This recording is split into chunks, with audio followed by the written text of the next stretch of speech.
But anyway, we've got to get to these protests because that's not what they are. The things that happened Saturday in Arizona, the things that happen at Trump rallies. I'll tell you a little story to set this up.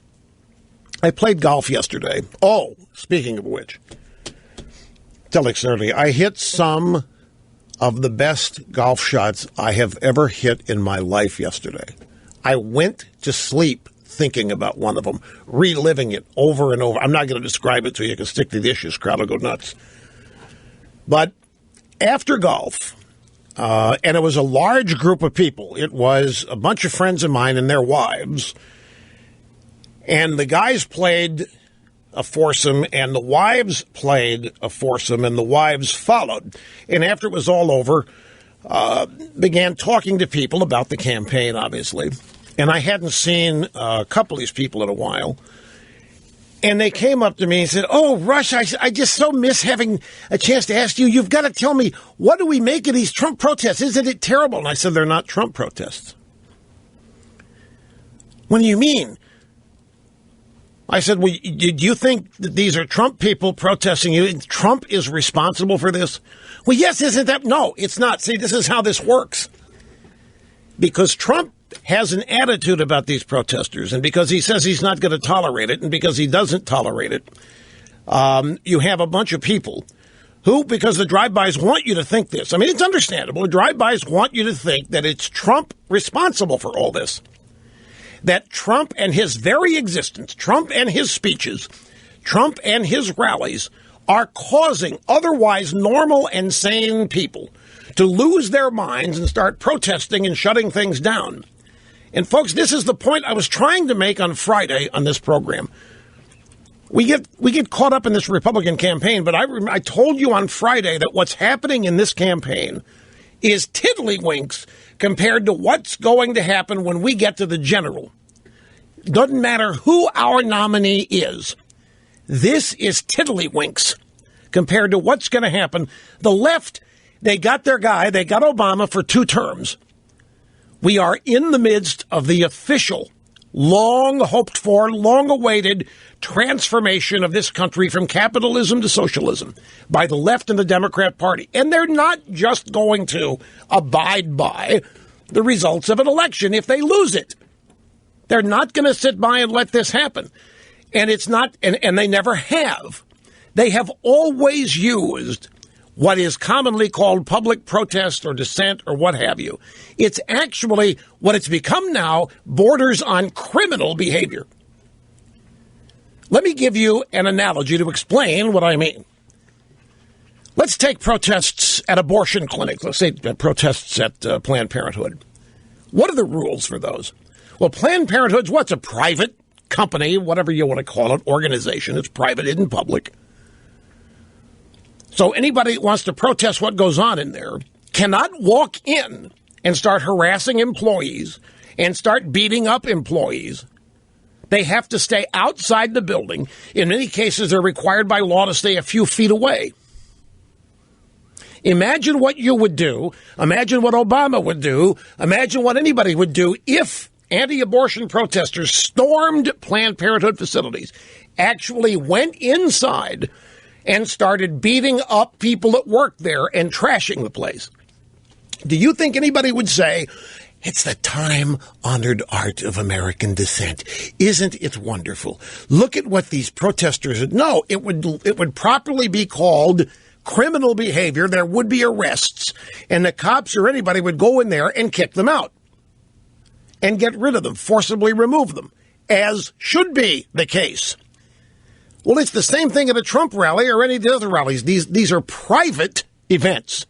They are not rallies held by an American politician open to the public. They are private rallies paid for by the candidates.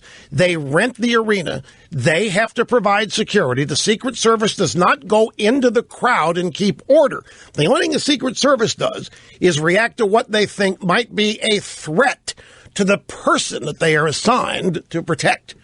And in this case, it's candidates. So if somebody storms a stage, yeah, they'll go into gear. They'll get into action. If they hear somebody make a threat against the candidate, they'll take action.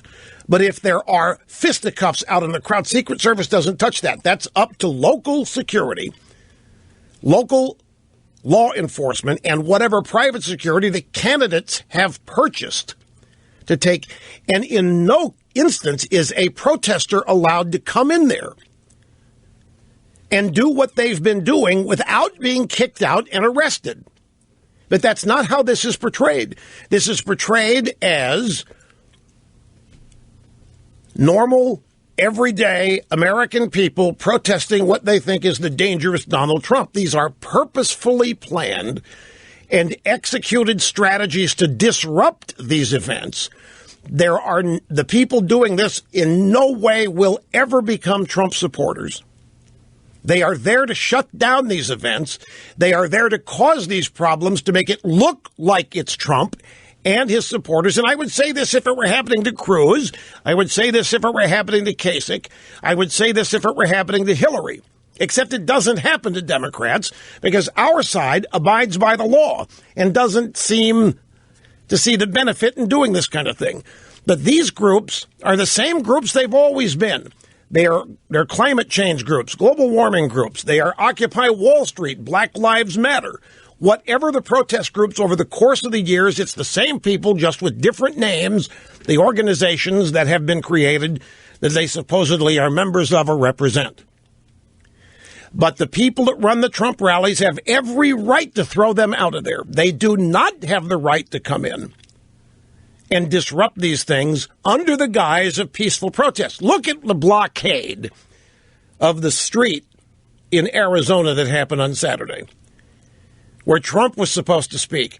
These people blocked the street. That's not a protest. That's criminal behavior. They were trying to keep people from getting to the Trump rally. And so they shut down the one road that people had to get there. And law enforcement wasn't prepared. It took a while for law enforcement to show up and be able to do anything about it. You had people with vehicles linked across the street, people laying down in the street, making passage impossible. It was backed up for miles. That one road led to the only hospital in the region. How many people in those cars that were tied up and unable to get to the Trump rally were not even going to the Trump rally?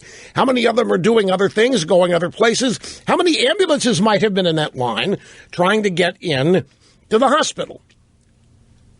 How many people had their young these people? They're out in the desert here, folks. Miles and miles.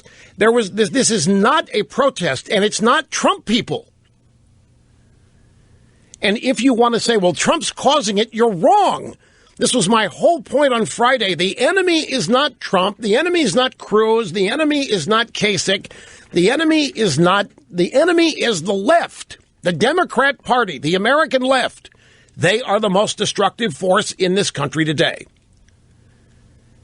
And they are doing whatever they can to create havoc and discomfort. And they want the reaction to be you blaming Trump.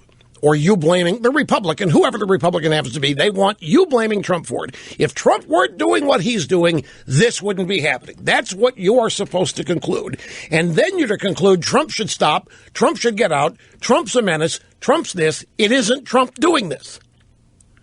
It is not Trump's people doing this. It is not Trump supporters. These are people that are going to vote for Hillary Clinton doing this. Or Crazy Bernie or whoever ends up with the Democrat nomination. These are criminal leftists. These are not protests. These are provocations and riots in waiting. Shutting down a highway, as they did, is not lawful. It's not a protest. It's not dissent. It is criminality, and it needs to be dealt with as such. These are private events. Protesters do not have the right to enter and disrupt. In no other circumstance would this be tolerated. You can come up with any number of analogies in addition to the Planned Parenthood, but that is probably a good one because you know how many people would tolerate something like that? Zilch. Even on our side, zilch, zero, nada.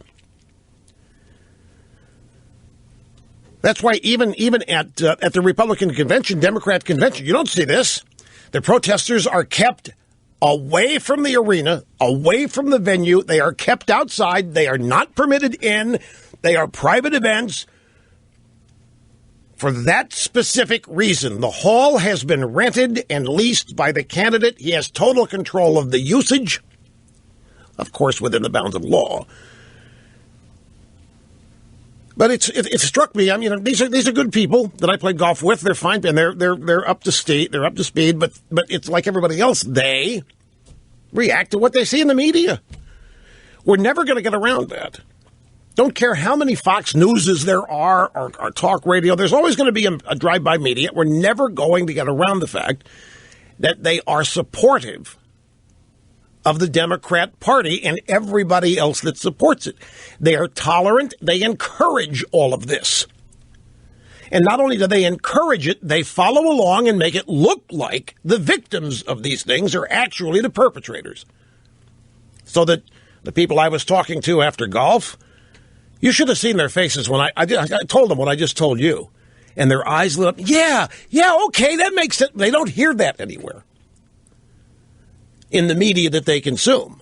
And so I guarantee you that there are lots of people, pro-Trump, anti-Trump, you name it, but especially the anti-Trump people, who are eagerly glomming onto this as just another reason to criticize Trump. Yeah, look what he's causing. I guarantee this goes on before Trump. Didn't you saw this in Ferguson? You saw this against Mitt Romney. You see, folks, the point is, this is standard operating behavior for these people. It's going to happen whether Trump's the nominee or not. If Trump were to drop out of the race, just in a wild hypothetical, it's going to continue to happen. They're going to move on to whoever they fear, whoever they think poses them the greatest threat is who they are going to act on.